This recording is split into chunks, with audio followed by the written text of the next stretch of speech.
Olá, boa noite. No meu retorno das férias sempre é gostoso a gente poder voltar a pregar a palavra, estarmos juntos com os irmãos em oração. Ontem tive a live de oração, né, a primeira que eu realizei nesse ano, na terça-feira, tinha um bom grupo de irmãos participando e foi realmente uma bênção. E hoje, né, nesse encontro das quartas-feiras, que é uma reflexão que temos feito eu, pastor Felipe, pastor Schenck, é um momento também para mim muito agradável poder retornar a essa atividade. Janeiro foi muito bom, férias, a gente pôde descansar, como se diz, recarregar as baterias, mas é muito bom a gente poder voltar e rever os irmãos e estarmos juntos mais uma vez, refletindo na palavra de Deus. E esses encontros, como eu falei da quarta-feira, são encontros de reflexão. E eu quero hoje refletir num tema que é muito importante, que é o milagre, ou são milagres. Você acredita em milagre? Existem milagres? O que é um milagre?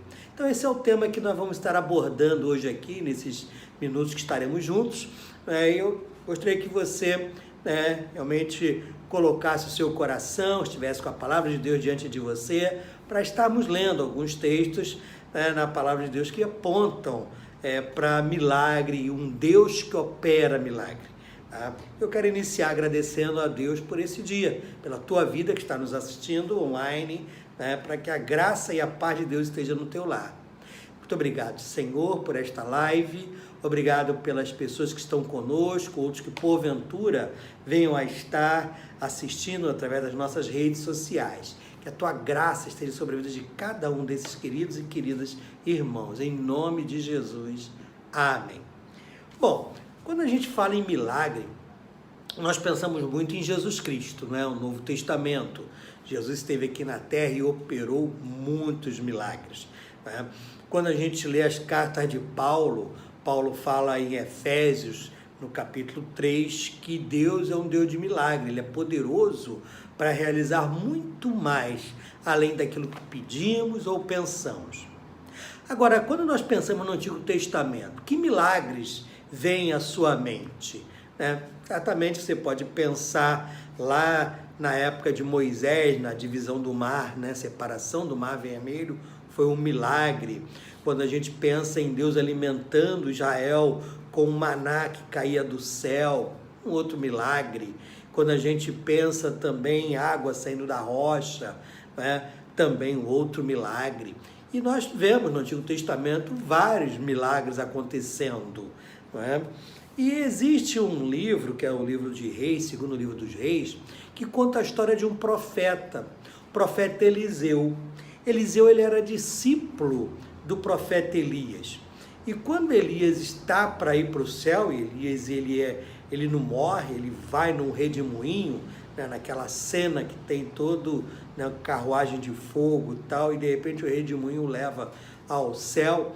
E Eliseu, que era discípulo do profeta Elias, ele vê aquilo ali. E ele pede para Elias lhe dar, passar para ele aquela bênção profética dele ser também um instrumento nas mãos de Deus, como Elias foi. Elias disse para Eliseu: olha, não depende de mim isso, Deus é quem escolhe os seus servos para realizar obras específicas. Agora, se Deus permitir, quando eu for arrebatado, e Elias já sabia que isso aconteceria, quando eu for levado daqui, se você ver, conseguiu estar observando o que ocorrerá, provavelmente porque Deus te chamou para me substituir. E acontece isso. Eliseu acaba vendo, Elias ser arrebatado aos céus, e aí a capa de Elias cai, Eliseu pega essa capa, e Eliseu passa a fazer o trabalho profético e ações que Elias fazia. E é curioso, porque Eliseu pediu para que ele tivesse 7 vezes mais, ou o dobro o dobro da bênção que agia sobre a vida de Elias. Eliseu queria o dobro dessa bênção.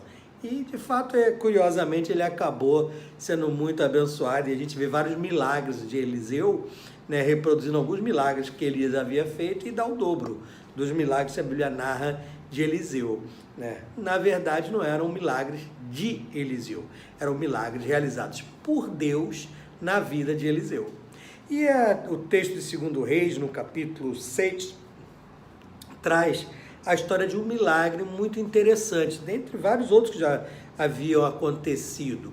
Esse daqui diz assim, olha, eu vou ler aqui o texto para que a gente entenda sobre esse tema e converse um pouco sobre ele. Diz aqui que os discípulos dos profetas disseram a Eliseu: como vês, o lugar onde nos reunimos contigo é pequeno demais para nós. E aí ele fala, vamos ao Rio Jordão, onde cada um de nós poderá cortar um tronco para construirmos ali um lugar de reuniões. E Eliseu disse, podem ir. Então um deles perguntou, não gostaria de ir com os teus servos? Sim, respondeu Eliseu, e foi com eles. Foram ao Jordão e começaram a derrubar árvores. Quando um deles estava cortando um tronco, o ferro do machado caiu na água. E ele gritou, ah, meu senhor, era emprestado. O homem de Deus perguntou, onde caiu? Quando o homem lhe mostrou o lugar, Eliseu cortou um galho e o jogou ali, fazendo o ferro flutuar. E disse, pegue-o. O homem esticou o braço e o pegou. Essa é uma cena bastante emblemática. Nós encontramos ali o profeta Eliseu com seguidores seus, eram discípulos. Havia a chamada casa de profetas. E os profetas, assim como Eliseu tinha sido discípulo de Elias, não era incomum os profetas terem lá os seus discípulos que o seguiam tal. O grupo que seguia Eliseu, digamos assim, os discípulos de Eliseu, havia crescido bastante. O lugar onde eles estavam, onde faziam suas reuniões, não estava comportando mais. E aí eles deram uma ideia para Eliseu, olha, vamos fazer o seguinte, vamos construir um galpão maior, né? Vamos arrumar madeira, cortar lenha, cortar madeira, árvores e vamos construir um galpão, né, que comporte esse grupo, porque esse lugar que estamos já está muito apertado. Eliseu concordou com isso. E aí eles foram para a beira do Jordão, o Rio Jordão, e tinha muitas árvores. Eles começaram a cortar as árvores para delas fazerem o galpão que eles queriam para as suas reuniões. Num determinado momento, um dos seus discípulos, cortando a árvore, o ferro do machado caiu no Rio Jordão, né? E o pobre rapaz ficou desesperado. Por quê? Não devia ser barato aquele instrumento, aquele ferro. Primeiro que realmente não era qualquer um que forjava ferro e trabalhava. Então devia ser muito caro. Outra coisa, era emprestado. Então quando o ferro caiu, o rapaz ficou desesperado e foi falar com Eliseu, se era emprestado esse machado, perdi o machado. Seria ali, como fazer agora para pagar esse machado? Certamente, eu já fui seminarista, né, e os alunos dos profetas, os discípulos dos profetas eram uma espécie de seminaristas. E é tudo duro, tudo sem dinheiro, já naquela época, né? E agora não é diferente. Quando era seminarista, era uma dureza só. Enfim, mas, recorrendo a Eliseu, Eliseu disse o seguinte, onde é que caiu esse machado? Ele apontou o local. Eliseu teve uma ideia, pegou um galho, cortou e jogou o galho naquele lugar. Milagrosamente o machado flutuou, aquele ferro flutuou, e veio à superfície. O rapaz estendeu a mão e pegou aquele ferro, salvando, né, o seu dia ali e aquele material que eles tinham que devolver. Bom, é curioso isso, porque essa é uma das várias ações que a gente vê na vida de Eliseu, que milagres aconteceram. Bom, primeiro, não foi Eliseu quem fez o milagre sempre quem faz é Deus, né? O texto é muito curto, a narrativa não conta os detalhes, por que Eliseu jogou aquele galho, não tinha nada mágico naquele galho, mas o fato é que Deus orientou Eliseu a fazer aquilo. E quando Eliseu faz, o machado flutua. Então, o que é milagre? Milagre é algo sobrenatural. Milagre é uma atuação ou algo que acontece fora daquela ação normal, da naturalidade, da ação da natureza. É algo completamente fora de qualquer possibilidade humana de ser realizado. Isso é milagre. Milagre é uma intervenção divina. Por exemplo, tudo que a gente faz, né, a gente segue de uma forma ou de outra leis estabelecidas por Deus. Então, por exemplo, se Deus estabeleceu a gravidade, a lei da gravidade, todo mundo conhece, se eu deixar cair, né, um objeto, se eu largar um objeto aqui, o que vai acontecer? Ele vai cair, né? Eu tenho a minha aliança aqui, e se eu pego a minha aliança e largo esta aliança de uma certa altura, é só largar, ó, que ela vai cair. Caiu em cima da minha Bíblia, né, para eu poder apará-la novamente. Ó, eu largo, ela cai. Então isso é natural, é um movimento natural. É a questão da lei da gravidade, né? A Terra atrai os objetos para si, para o seu centro. Pois bem, agora, se por algum acaso eu largo esta aliança e ao invés de cair, ela fica parada no ar, ou depois de cair ela sozinha sobe, flutua, né? Isso é algo sobrenatural. É algo que eu não tenho poder sobre isso e ninguém tem, você também não. Ou seja, é algo que ultrapassou as leis naturais estabelecidas por Deus. E só quem pode quebrar uma lei estabelecida por Deus é o próprio Deus. Então Deus estabeleceu leis que regem o nosso universo. É a lei do plantio e da colheita. Quem planta abacaxi vai colher abacaxi. Ninguém vai plantar abacaxi esperando colher uva, né?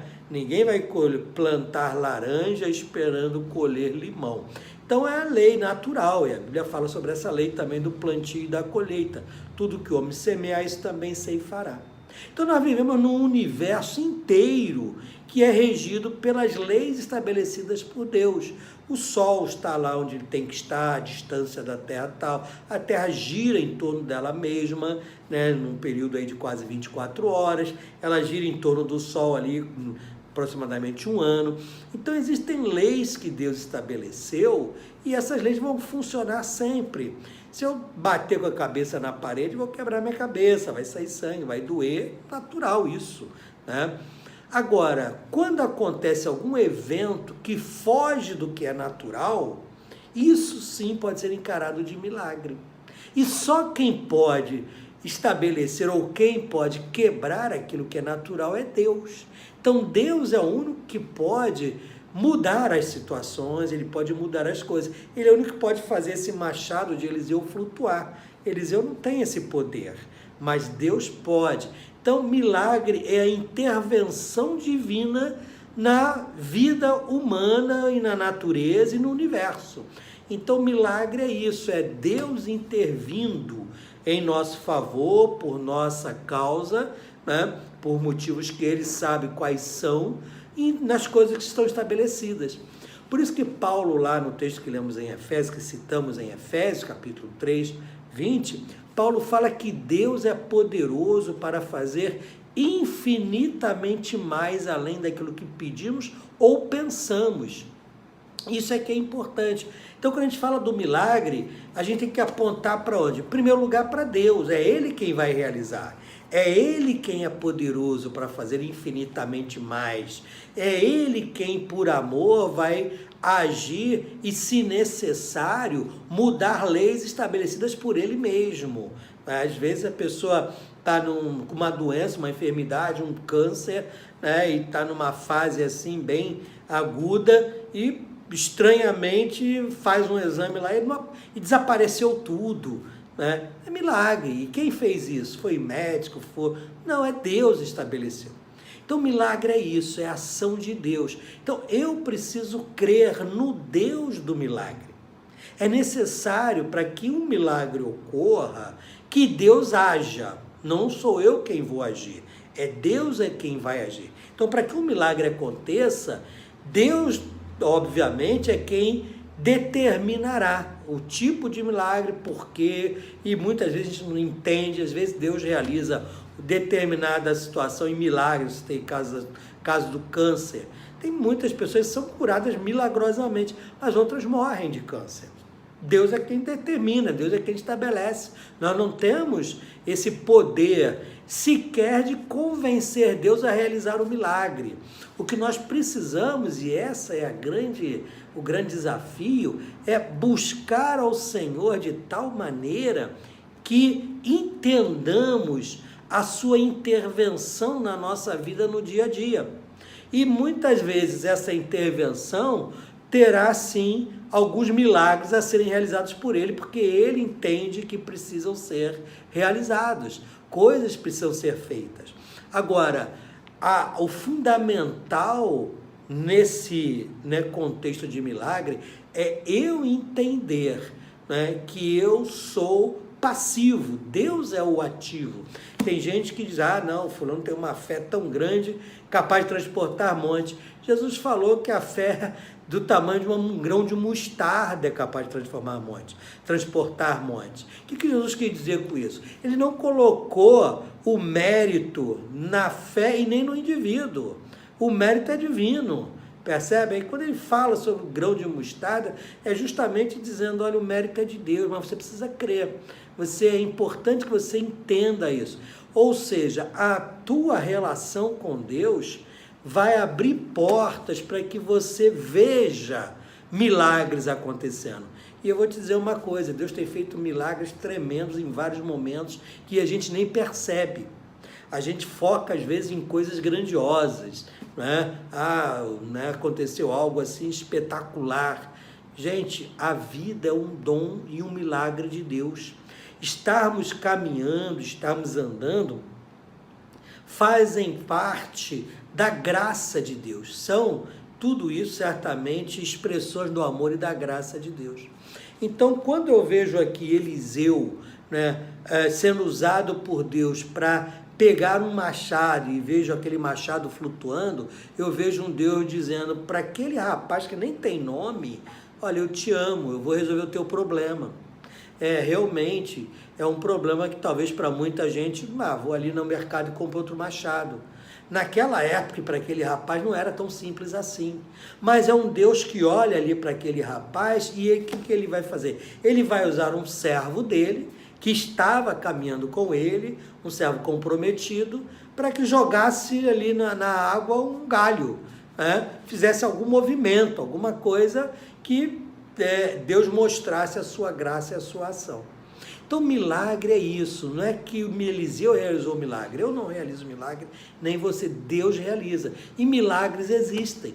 E o mais interessante ou extraordinário é a gente saber que Deus quer realizar milagres na minha e na tua vida. É um Deus de milagres, senão não teriam esses textos, esses ensinamentos na Bíblia. Deus não nos pediria para orarmos, até pedindo a sua intervenção milagrosa em vários momentos. Agora, sobretudo, Ele também deseja que sejamos submissos a Ele, submissos à sua palavra, estejamos com Ele em comunhão através da oração, intimidade, para que os milagres que Ele tem disponíveis, digamos assim, e desejando realizar na minha vida, sejam liberados e Ele próprio realize. Então, meu irmão, minha irmã, nesse dia, minha oração é para que você busque sim milagres de Deus, mas não como um condão, uma vara de condão, algo mágico vindo de Deus, mas como um filho de Deus que deseja ser por Ele abençoado e, sobretudo, submisso à sua vontade e às decisões que Ele tem, que são as melhores para a minha e para a tua vida. Que Deus te abençoe e tenha um resto de semana realmente muito rico e abençoador. Amém.